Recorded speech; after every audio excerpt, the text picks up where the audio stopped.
Hello everybody and welcome back to my channel. Today we're finally building in island living. It's been a while since I last did a video, like 2 months I think. But it has been pretty busy, so I haven't even had much of a chance to play the game at all. So I was really excited when I had a chance to build this. Actually, I will admit this is my second time trying to build this. The first time wasn't a success. Well, I should probably start with what we're doing. Actually, we're building an evil mermaid house. I have seen some other people build this, but it was actually the first thing that popped into my mind that I wanted to build when I saw Island Living announced and when I saw that there were mermaids. So the first time I tried to build this, well, I created a mermaid in Create a Sim. Okay, so she has a gorgeous black tail and she wears mostly blue and black. So the first time I tried to kind of mimic that and use a lot of black and blue, but mostly blue because it was the first time I was building with Island Living and I wanted to use all the fun colors and patterns. So the house, of course, ended up looking like a regular house, not an evil mermaid house. So if you're interested in seeing that house, I could make a video in it. It's not a very interesting house, it's just a normal house. I like this one way better. Anyway, so this one I did put in extra effort to make it look more evil. And actually I asked for some input from my friends and family and people I love and trust to give me advice on how to make it more evil. The advice that really pulled all this together was from my boyfriend, and he asked me if I could put like fish carcasses on the beach to make the place look like deadly. And we can't, but I did put some dead fish and some skeletons, so that works, right? I also thought about making it really dark and making it brown, but the brown was just too dark, so we went with green because green is the color of evil and also nature, but also evil for some reason.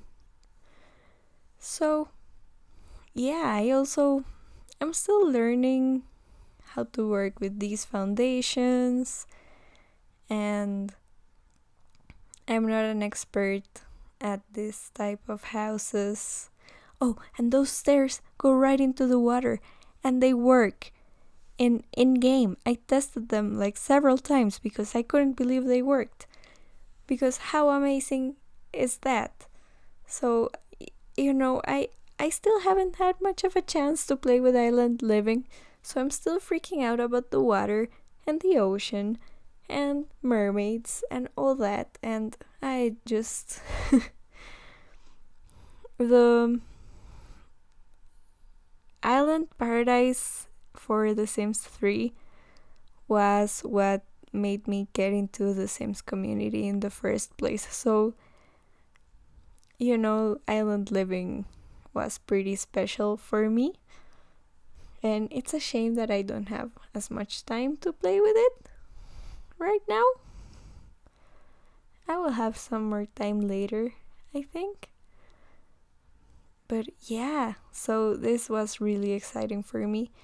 Before The Sims 3, I had seen the Sims games. Well, I had seen the Sims 3 game. I remember a classmate had it, and I went to his house to do like a school project or something like that.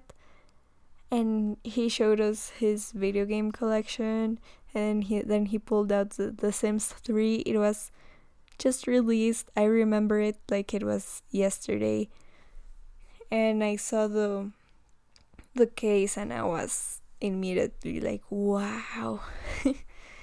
And since then, I always wanted to play it, but because of life and stuff that happens, I never could.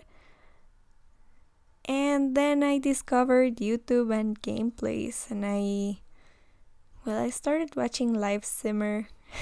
Then I found the Sim Supply, of course, and I saw his Luna Island Let's Play, and all the hotel builds for Island Paradise, and that's what made me discover not only the Sims community but the whole gaming community on YouTube. So it has a pretty special place in my heart. So I was so excited about this, and I can't wait to play it more and do some more fun builds. So let's get back to talking about the build, shall we? I wanted this house to be evil but not cluttered, because I feel like what we usually do, it's just like, well, at least what I usually do is just clutter up the space. But that, I don't know, it didn't feel right for like an islandy build, especially like a mermaid that maybe doesn't spend that much time in the house, because they can sleep in the water, they can eat somewhere else, they don't need to be home. So I did make it kind of dirty with the dirty wallpaper and dirty floors, and a little bit of clutter here and there, but nothing too much, because I still wanted this to be a functional and nice house.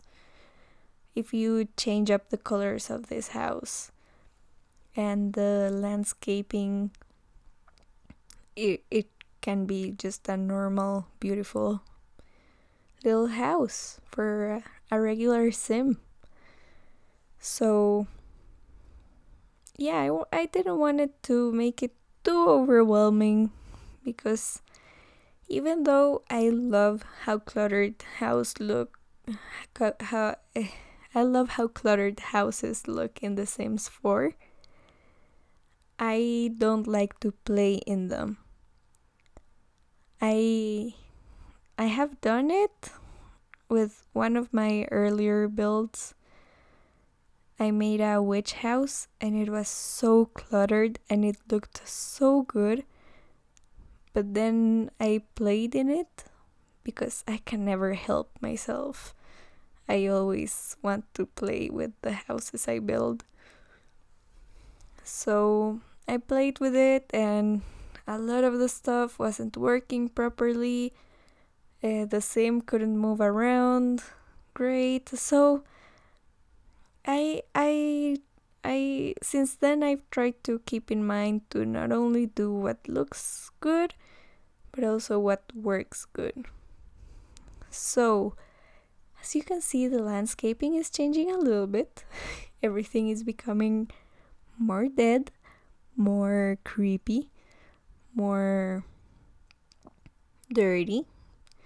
I got some of those Strangerville puddles and put them on the water, and they look like almost oil spills.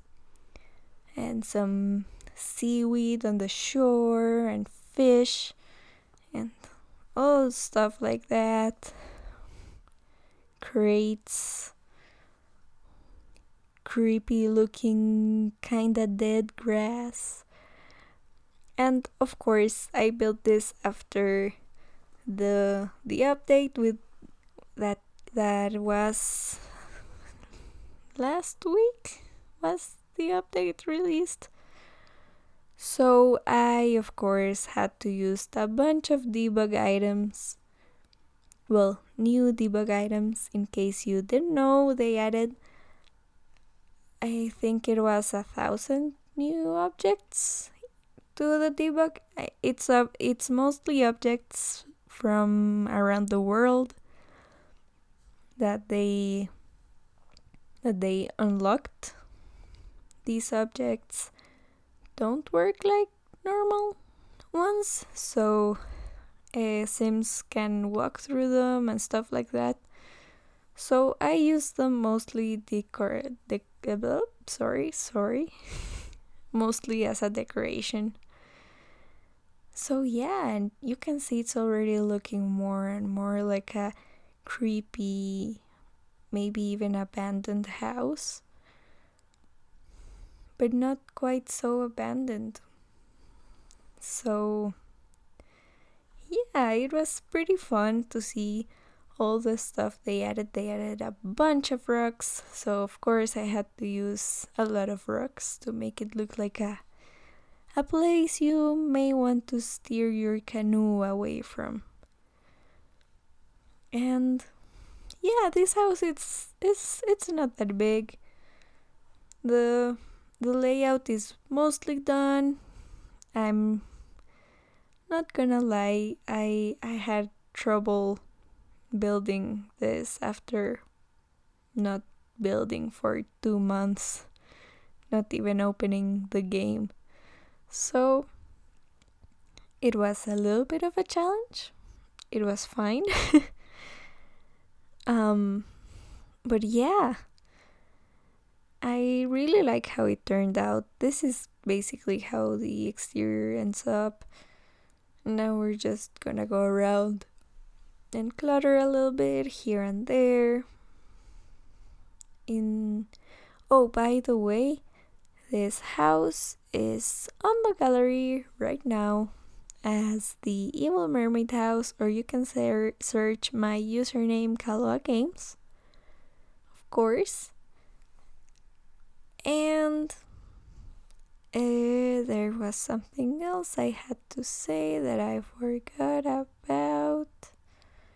Oh yeah, I'm also gonna leave a link for the gallery down below, and also for the Evil Mermaid I made for this home, or the Evil Mermaid I made this home for, rather. In case you wanna download her, you're also gonna see her in the screenshots. And yeah, now I'm just replacing the plants and all that. Well, no, not all the plants. The plant in the entrance, I left it there because it looked too good. But yeah, getting more creepy, spooky stuff. I also decided to build this in the conservationist island because I thought this mermaid could be like a fun antagonistic character. So yeah, putting some torches, finishing up the outside. I don't leave that deck bare. I put some lounge chairs and a barbecue area and like a picnic table, because honestly I wasn't sure what to put in it. I'm not very familiar with what you put in decks with such a beautiful view. And I didn't wanna overclutter it. Also, to not make this house too expensive, because it's not supposed to be an expensive house. It's more like a rundown. Oh, like a rundown place. Well, anyway, here are the cinematics. I hope you enjoyed the video. Please give it a like if you liked it, and subscribe if you want to. And I'll see you in the next one. Bye!